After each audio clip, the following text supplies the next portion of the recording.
you just have to make it work, you know? And so if I'm going for a job that's going to get me, allow me to afford the lifestyle that I want, I need to make it work. I can't relax into that self-talk that I'm not good enough.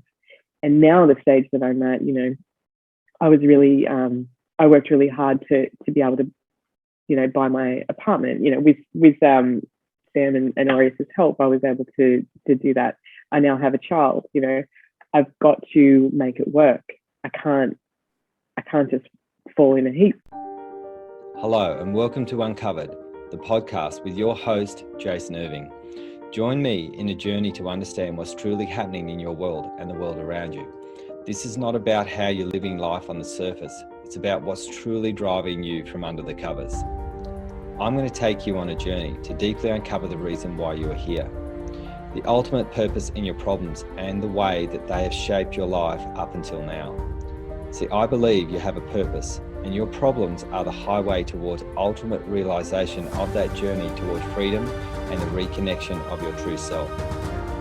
I've been told I have a different spin on most things, and I'll be giving you my understanding of life, love, and what we're all here for, purpose. To get the best out of this podcast, drop what you already know so you can discover what's beyond you. So join me, let's play this game of life and bring on liberation, transformation, and change. Let's do this. Hey guys, welcome to Uncovered. I'm super excited to have an amazing woman I met a year ago who helps me make sure that I'm not off track with my life in regard to wealth. You are amazing, Nadia, so welcome to Uncovered. Thank you. What an introduction. Very nice to be here. Yeah, so we're going to be talking about self-esteem and confidence with Nadia and what this means to you as a person. And I'd just love to get to know you. If you could tell the listeners, you know, what your background is, where you've come from, and from a little bit of a self-esteem sort of slant as well. Okay, it's a hard one. So you and I met because you're a client of a financial services company called Aureus Financial, and I am the general manager of Aureus. So outside of that, I'm a mum. I live in Sydney, and I have been married for about 6 years. Originally from Newcastle. I grew up there, and I've been in Sydney about 16 years. In terms of my background, I come from a biggish family. I'm the youngest of four. My father was from Egypt, so that was quite a different kind of upbringing in Newcastle, where we weren't. I think we were the only Arab family. I'm pretty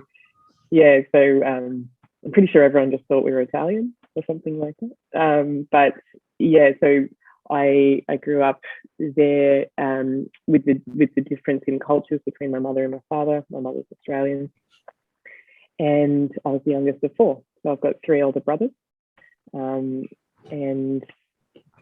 yeah, that's kind of my background. In terms of my work background, though, like I've worked in many different industries. I've worked in hospitality. I've worked in government health. I've worked in sales. I've always just kind of landed somewhere where I can do good. Yeah, that's fantastic. Like having such a diverse range of things. And we were having a little bit of a chat offline about you not having a degree or not having the qualifications to do a job per se. So what does that feel like for you, you know, being in a position where you don't have what you're meant to have, that amazing piece of paper that makes you great? I think I used to think that it kind of limited me from having a career, that I would always just have a job. But I think coming into my 30s, I've realized that's not really the case. I think not having a qualification, like I said, I didn't study to become a doctor. So, you know, those people that have that degree, that's what they can do. They've studied medicine, they're medical people. Because I haven't had the study that has limited me to one industry, I've been able to work in many. and skills are transferable across every industry. So I think sometimes in my role I do get a little bit of imposter syndrome. I work for two unreal people, Sam, who's had on the podcast already, and Jackson, who I'm sure you'll have soon. They gave me an opportunity to work in an industry I'd never worked in, and they recognised skills that I had that would benefit that industry, even though I'm not a financial planner, I'm not a mortgage broker. I'm still able to manage those people and get the best out of the people that are.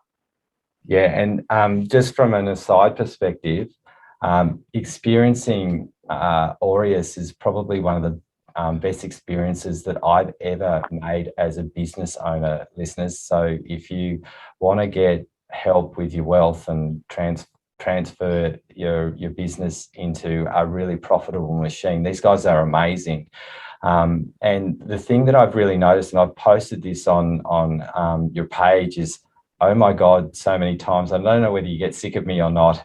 Not at all. Just the absolute goodness in all of the staff. Like, I've never had someone and go, oh my God, I just didn't like that person.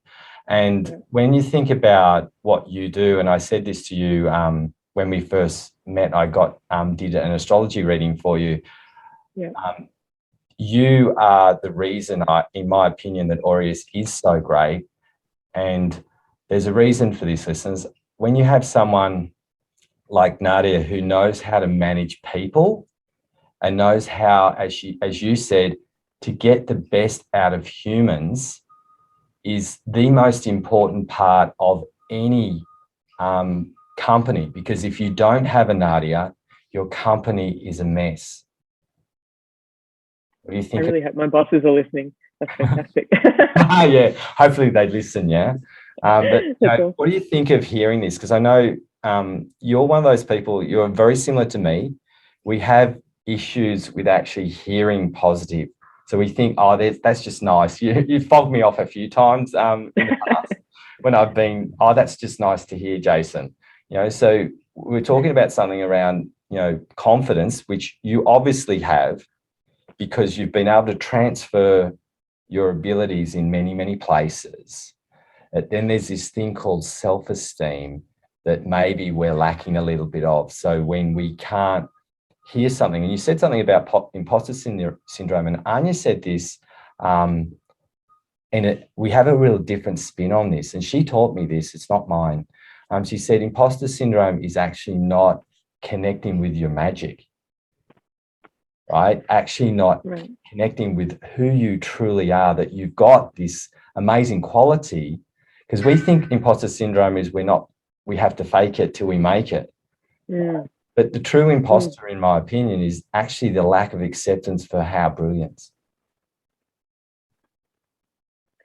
Yeah, I think it's definitely a constant battle for me. There's always a voice in my head. And I don't know if it comes from my upbringing, that I mentioned having a medical background. My father was a doctor, my grandfather was a doctor, my brother is a doctor, my mother's a nurse.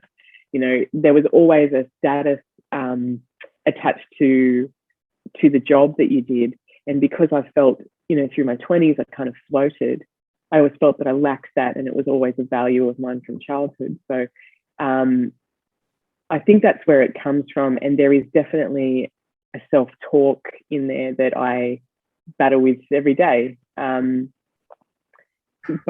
I agree, I am confident in what I do.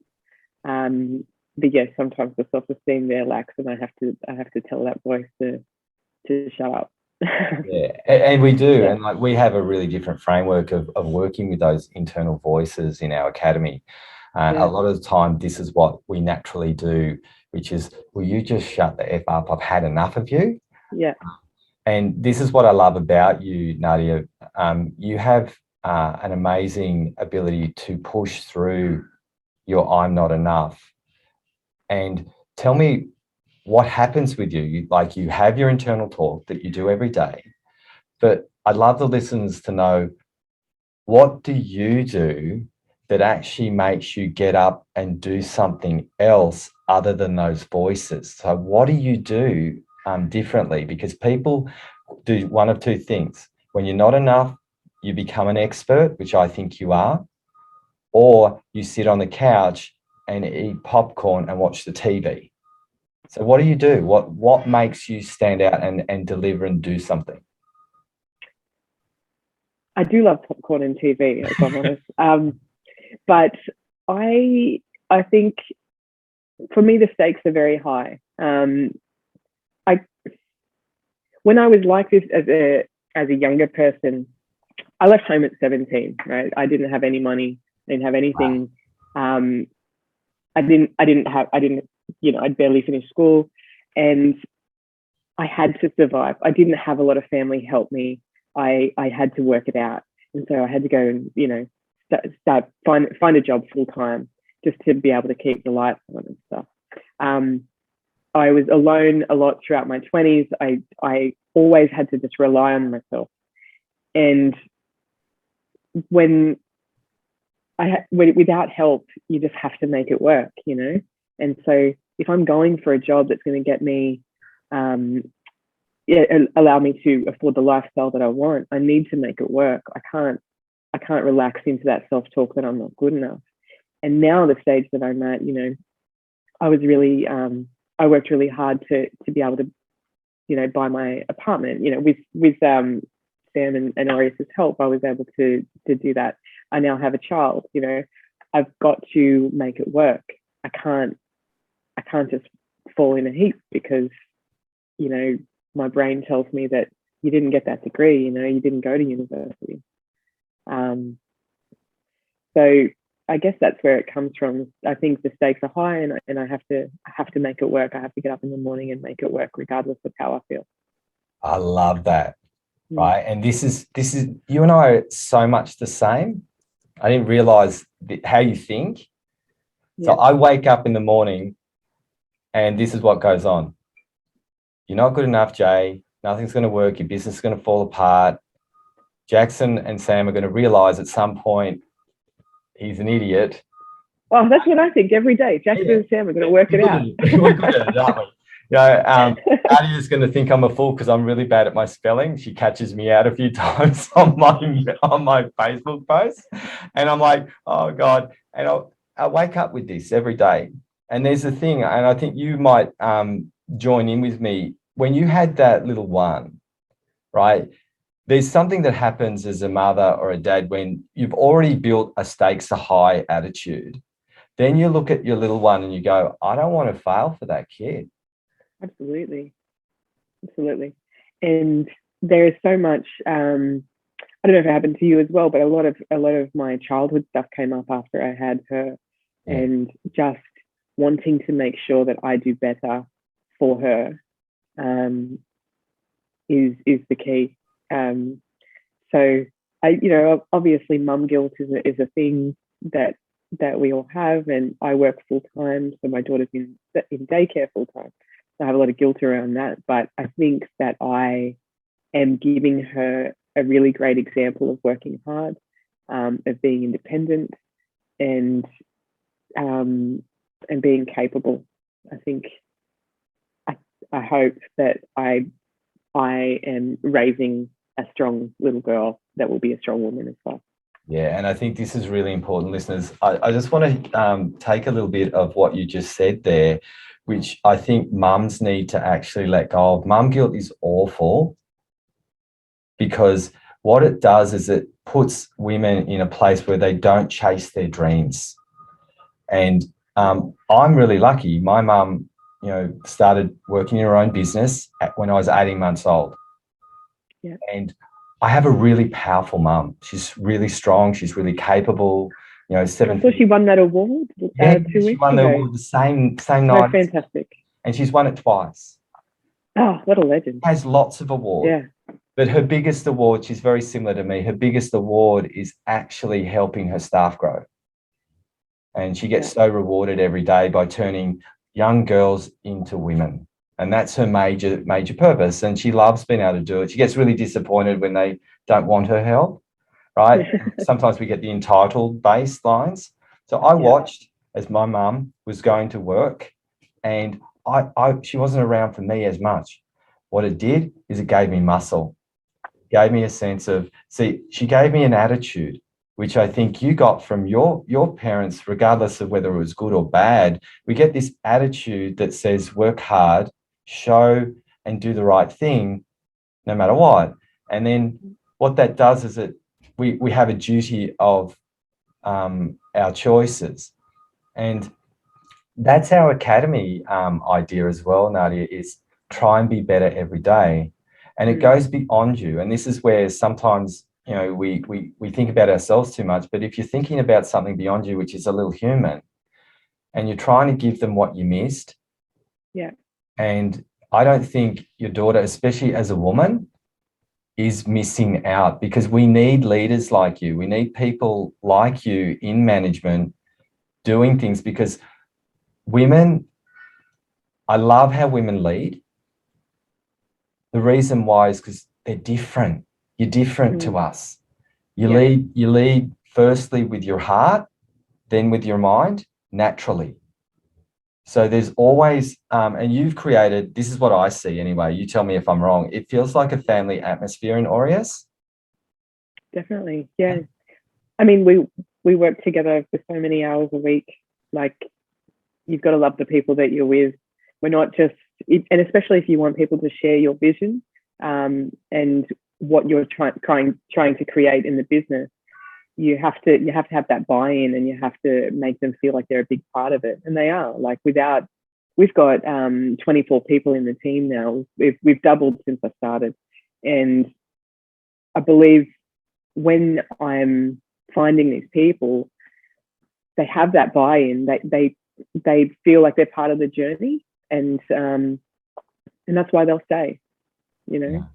That's why they'll do the best work, because they want to be there and they are part of the family.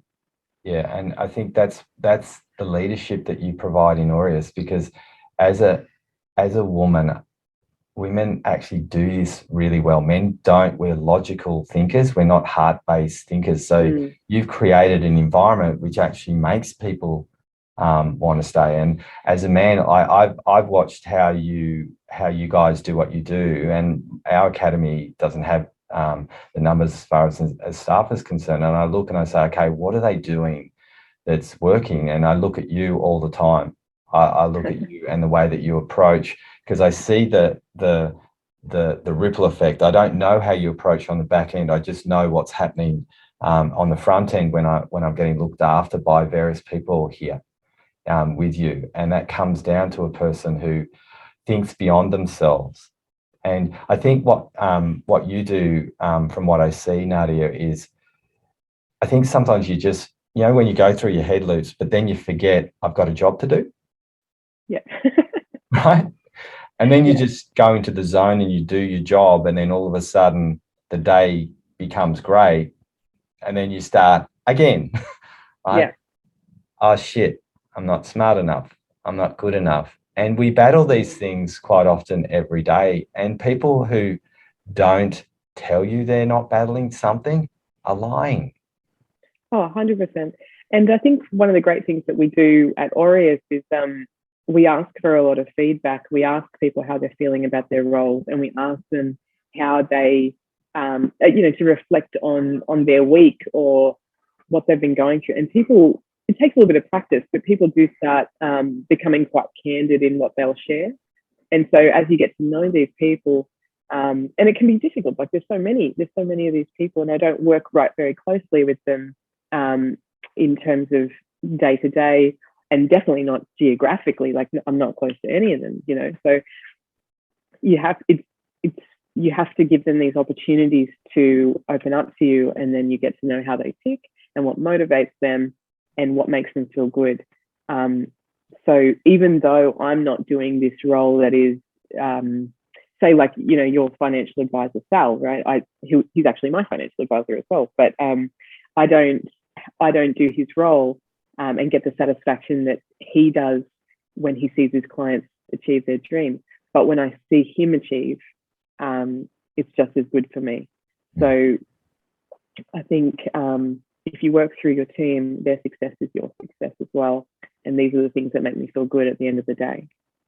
Yeah, and I think this is really essential for everyone to listen to here, is that I've seen this with all of you guys, is that when I post a win and also a loss, like I saw this really cool post in your page where someone was really struggling with their finances and stuff, and it was a real struggle. And I watched as there was just a go-to of Aureus people just going, you got this, this is what you can do, just trust, and everything will come into place. And I was just like, oh my God, like that's the coolest thing, was the attitude of the person. She blew me away, the fact that she was willing to expose what was going on. It takes a lot of courage to be vulnerable like that, doesn't it? I agree. And one of the great things about, I know the exact post that you're talking about, one of the great things about that was a post at night. You know, none of us were working at that time. No one was tagged in that post. She just, you know, crunched the numbers and felt some kind of way. And every one of us happened to see it in our evenings. You know, like I was giving my daughter dinner, and the post came up on my Facebook, and I had to tell her how I felt about it. And I saw everyone in the team do that. And it's because we believe in it. And it's because it's not just a job. This is a lifestyle for us as well. And we really are doing good for people, and it's important to us. So it wasn't something where we were like, quick, everyone jump on this post as part of your job. You know? And look, I feel that with you guys, is that's what I see, is that, you know, I'm the same. I do it because I actually want to make a difference. Do what I do. It's not about, like, money's fine and it's important, and I'm learning that from you guys. That if you don't have that will and drive, that's a bigger why beyond the finances, you end up empty, in my opinion. And I've seen a lot of people, and I've worked with quite a few people who are really well off, and they've got a hole in their heart. They're not happy. But when you get up every day knowing that you're actually going to help turn someone's life around and make it better, then you get up every day knowing that you're going to make a difference in your day to someone. Yeah. And that's how I feel about my team. I feel if I can give somebody something to take away at the end of the day, that they feel that they did really well, that's my priority. I think you want to feel good about what you do for work, and everyone in our team is so great at what they do, and they need to know it. So I do look at that as part of my role, and just that's being supportive, because for some people they don't have that at home. Yeah, you know, I'm very lucky that I have a husband that's he's a massive fan of me, really likes me. He tells me all the time. I love the banter between you two on Facebook. There's so much love and care between the two of you. It's beautiful. Yeah, he's hilarious, and he can be very, very poisonous with his tongue sometimes. So I can't push those jokes too far. But he definitely he is a big part of the reason why I have the confidence that I do, because he built me up from what I was. I'm not going to say it's all him, but definitely got me to recognize some abilities that I hadn't seen before, and what I bring to people, because he is so open about that stuff. He's very emotionally aware, and he can recognize things in me that I had not recognized in myself. Yeah, and I just want to point this out. Like, I talk about this from the Academy work, purpose in your problems, and you actually spoke about what you do for others, which is you uplift people to the status of where they deserve to be sitting with their capability. And we do what we naturally give, we forget to give ourselves. So our absolute magic is sometimes our biggest poison. And I do the same. I champion people and say, you've got all of this. And then I show them what's breaking it, so then they can actually move into that direction. Yeah, cool. So you have this absolute ability to uplift. And this is what is a genius. Like, people don't think, because it's intangible, isn't it? It's not something you can say, okay, I did this today and that person had this result.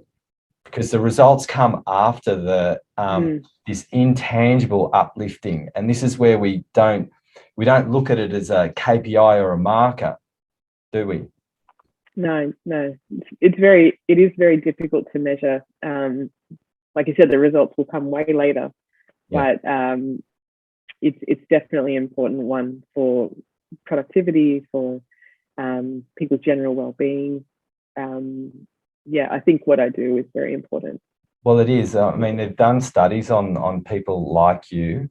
And I'm going to say people like you, not organizations, because we look at an organization and we say, okay, this is what the organization does, and the culture of the organization is always 30% more productive when the culture is done well. So when there's the glue within that culture that actually provides that uplifting, the opportunity, the challenges that people are facing, and you're that go-to, you're actually that 30% lift. And this is why I look at you as the essential ingredient, Jackson and Sam, for supplying this magic that Aureus provides. Because if you aren't that 30%, you're that 30% lift. And that gives everyone that 30% opportunity to be greater at their job, be more professional in what they do, because you exist. And people like you are the most essential part of every company that goes on. And it's intangible. And this is where, like, when we talk about this piece of paper, we talk about it and it doesn't make any sense, because this is something that's inbuilt in and installed in some people, that they naturally have this ability to see the genius of others, and not only see the genius, call it out and make the other people that you see, or your staff, accountable to that genius. And that's what you do really well, in my opinion. Thank you. Yeah, I think it takes practice to be able to put this stuff into words. But when you can, it's so powerful. I've always kind of been a believer of what gets rewarded gets repeated. You want to be catching out the behavior that you want, because it drives people to try harder and do better. If you're constantly putting people down for what they're doing wrong, it stops people from trying to do it right. 100%. I love that tag. Make sure you write that one down. What gets rewarded gets repeated, because this is essential information, listeners, that if you are doing this, like this is for you, Nadia, today, is just understanding your rewards are coming from your repetition. Like, you've gone to various organizations and you've repeated. And we have this imposter syndrome. We wake up every day, don't feel good enough, but your rewards actually are based on your show up. And I'd like to actually have an ask around this. I have a lot of women in our academy, more women than we do men, and that's pretty normal in personal development.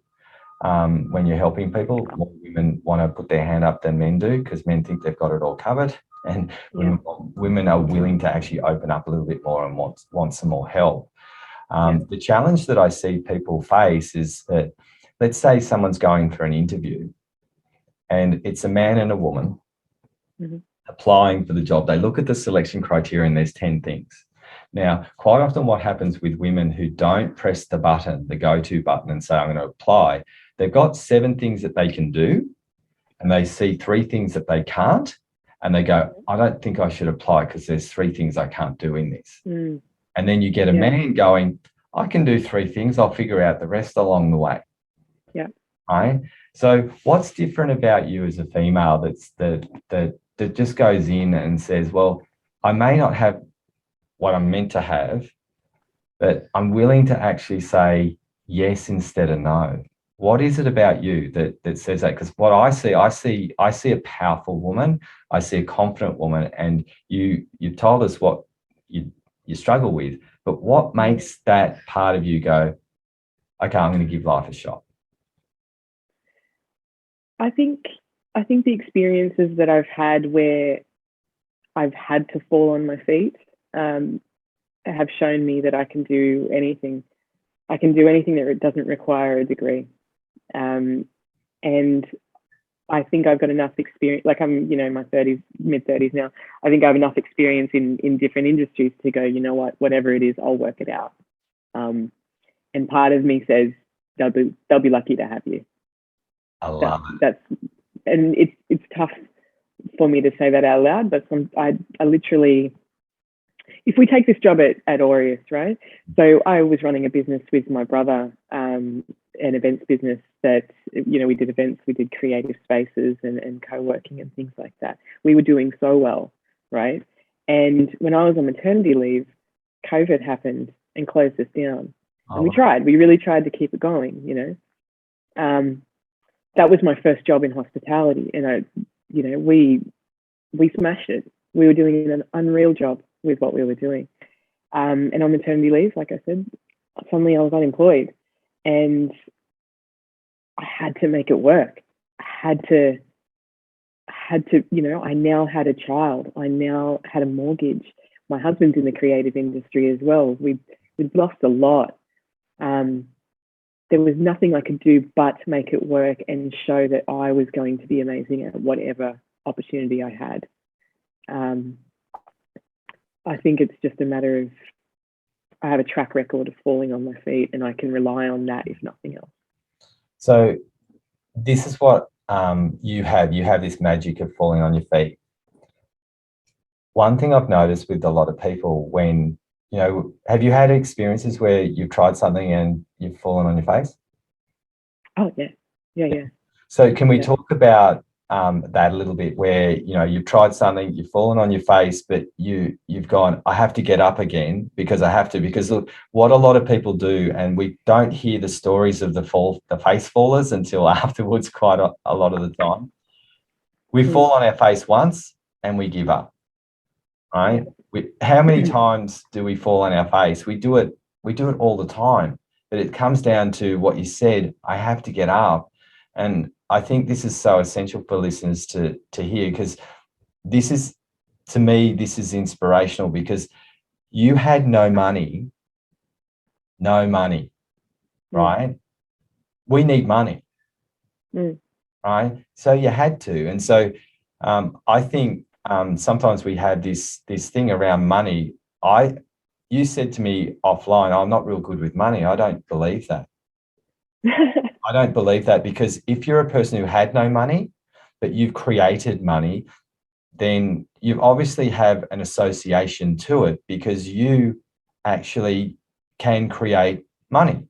It's just, you might not be able to use it as wisely as other people, but the ability to create money is a piece of magic, because you do something very different. You fall on your face. So can you tell me a fall on your face moment? Do you have one that you can think about where you fell on your face and then you had to do something else? Yeah, definitely. So I worked, when I left school, I started working for a retail fashion business. I worked in menswear for a long time, and I did really, really well in that job. And I moved up and up and up. So I became a store manager and I became a regional manager. Actually had stores in Canberra. It's where retail goes to die. But when I was, so I had 7 stores and I was traveling a lot, and then I lost my license. I just had one too many fines and I lost my license. I lost my license in Queanbeyan, right near you. Nice. So, well done. And I couldn't do that job anymore. There was just no way I could do that job, and I'd worked so hard. And so I was offered a demotion, and I couldn't take it. My pride wouldn't let me take it.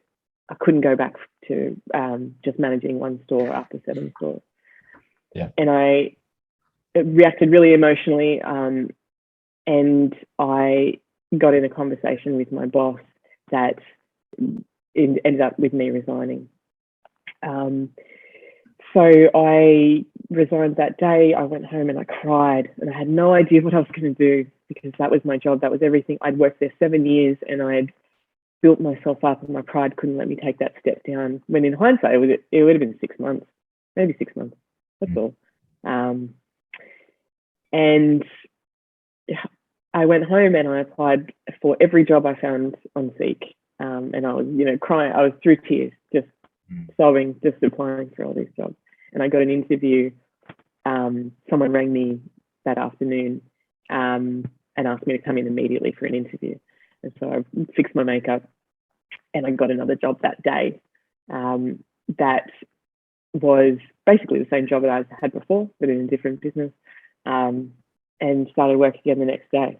I had roughly 2 hours between jobs because I had to do it. There was no other way I was going to keep the lights on, you know. So there's that. But in terms of, you know, the making money, what you said, back when I was 17 and I was trying to make rent, trying to work out how I was going to make that rent, there was a store down the street called Beaumont Street Beat, and it was a secondhand CD store. And I used to go there and I used to sell my CDs to make rent. I've always been a massive music fan. I had so many CDs, and I used to go there and I knew 7 CDs. I could make my $70 a week rent, you know, and it was heartbreaking for me. There was times where I sold my guitar, you know, to make rent. There was always a way I was going to make money and make it work. I was never going to rely on anyone else. I love that. And I think this is really important, listeners, is that we're talking to a person here that should inspire a whole lot of people, because we're talking about we're talking about an attitude. And what we're talking about here is someone who has this amazing independence within herself. And a lot of people need help, right? That if they don't have your attitude, then help doesn't help, right? Yeah. It doesn't help at all, because you probably would have experienced people who, you put profit first. You guys put profit first in my business straight away, and I didn't know it, and I just said, Sal just said, just do this. I was like, okay, so I just did as I was told. And the next time I saw him, I said, oh yeah, it's all in. And he said, oh. He was surprised that I'd done it. I said, well, I'm stupid. I have no idea what I'm doing, so I'm going to listen, and got the help.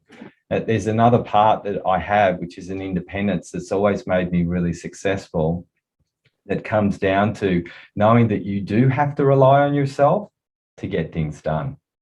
Definitely. Yeah. My parents split up when I was very little, and my mum had 4 kids to try and take care of. And I saw a lot of her struggle in terms of making ends meet as a single mum. Mm-hmm. And she remarried. And again, when that ended, there was a lot of, how was she going to survive without the main breadwinner? I never wanted to have that struggle. And so I won't. And so that's why the reason, I'm married, and I think there's no dependence there. I would survive without him exactly the same way. I'd be very sad if he wasn't here, but I would be okay. I will never rely on him financially. So I think it comes back from that experience as a child, and I think that's why I always find a way to be as independent as possible, even while being married.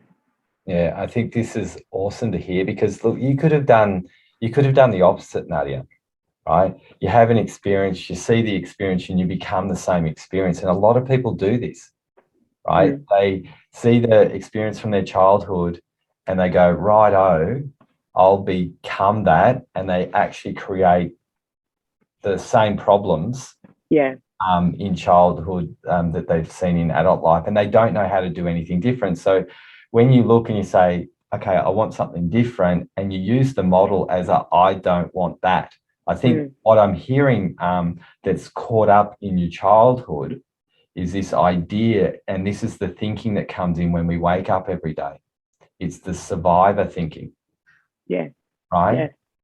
And so I think this is what goes on for a lot of people. And I'm sure listeners that you'd be hearing this, is that survivor talk is actually your bullshit talk, but it's also the part of you that motivates you, right? What are you going to do every day? How are you going to get up every day? Or you end up going, well, it's the government's fault. I can't do this because of somebody else. I've got a kid, so I can't do X. So many people make all of these defined rule-based excuses based on one thing that I don't see you have: entitlement, that we need something from somebody else. Yeah, and I guess like there is the negative side of it where I will always see my own fault in everything. I don't point the finger and say this person didn't do this for me and that's why I'm like this. I see my own place in everything, and so often I will blame myself in that way. So that you got to have a balance. But yeah, from time to time, I'm apologizing for things I didn't really have control over, or I don't know. I guess I generally keep myself accountable in most situations. Well, I always have a place in them. I'll give you a high five. I'm a little bit of a self-blamer as well. So when something goes wrong, the first thing I do is I go, "That was me." Now, what that does is it gives you a really good attitude, though, because it comes down to that independence and responsibility. So sometimes we can be over responsible, from what I'm hearing. We're thinking we have to be over responsible for a situation, and I've been working really hard on making sure I don't take that notion on board to apologize for something I haven't done or done, and so we can be hypercritical of ourselves. And I'm just going to hand this to you and the listeners as well, around what I see in you that I really love about you, Nadia, because your first port of call is self-criticism. If you don't have any of that going on, you'll end up becoming a very arrogant person. So what I'm hearing and what I'm seeing is a very absolutely capable magician in what she does, with a humility in a pocket. And if a lot of people get terrified if they become successful of going back to what they were, right? So they don't want to hear those thoughts. They don't want to tell anyone that they're having those thoughts. But what we're doing right now, listeners, is that you're not perfect. You self-criticize. You have these struggles every day. You get up and you do something different. And the thing that you have is humility in your pocket. And I think as a leader, as a manager, that's where the ears are open rather than closed, because we first criticize first, which means that we can always be better every day, as well as we can actually give what we're missing, which is quite often what both you and I do, to actually heal ourselves. That's why we do it. Would you agree? Absolutely. Yeah, absolutely. I have a really great example in the two people I work for, that they take on feedback so well, and they can change at a whim based on that.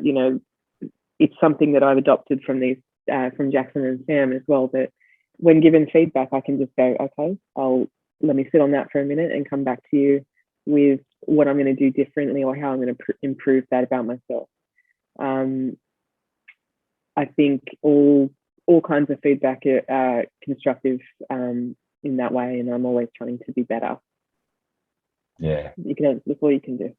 Just try and be better. Exactly. And look, I love this conversation, and I'm really appreciative that I've got to have the opportunity to get to know you a little bit further and actually get to know how you tick and what makes you a well-oiled machine, in my opinion. You won't go, yeah, sure, Jason, you're just being nice, because that's the hypercritical part of us. I think both of us could learn something out of this together, is actually start taking feedback and really appreciate ourselves for what we've got a little bit more. From what I'm hearing, both of us need to go away from this and learn a little bit of self-appreciation and receive that positive feedback on a little bit better. Would you agree? Absolutely. And I think one of the first interactions that you and I had, you really did call me out on some negative talk that had come out. Yeah. And it's made me so conscious not to be like that. And I think being able to connect with somebody that has the emotional intelligence that you have has helped me to try and recognize the good things in myself, and know that I don't need to put it out there and tell people I'm aware of all the bad things of myself. So don't worry about telling me about it, because I know it, and here it is. And it's definitely helped me to be able to take on positive feedback, which is which has always been a struggle. So I think personally, Jason, I think you're absolutely unreal. And the reason that we celebrate you so much in our community is because you make people feel so amazing in what you do, that it's infectious. We want to make you feel the same way you make everyone around you feel. Oh, that's giving me tingles all around my It's an appreciation society, isn't it? Yeah, it is. And I think this is what we all need to learn to be able to do, because for people who are critical of themselves, we all have it, and we actually suppress our magic. And so I want to thank you, Nadia, for jumping on Uncovered today. Now, if you like this this episode and you really want to share this with someone, like and review this, put a comment down, and if you want to know about Aureus, we'll have all the details in the show notes around Aureus and how to find Nadia and get that help that we all need to become great leaders. You're an inspiration to me. I love who you are as a person, and I had my level of respect was this high. I'm pointing way above my head right now.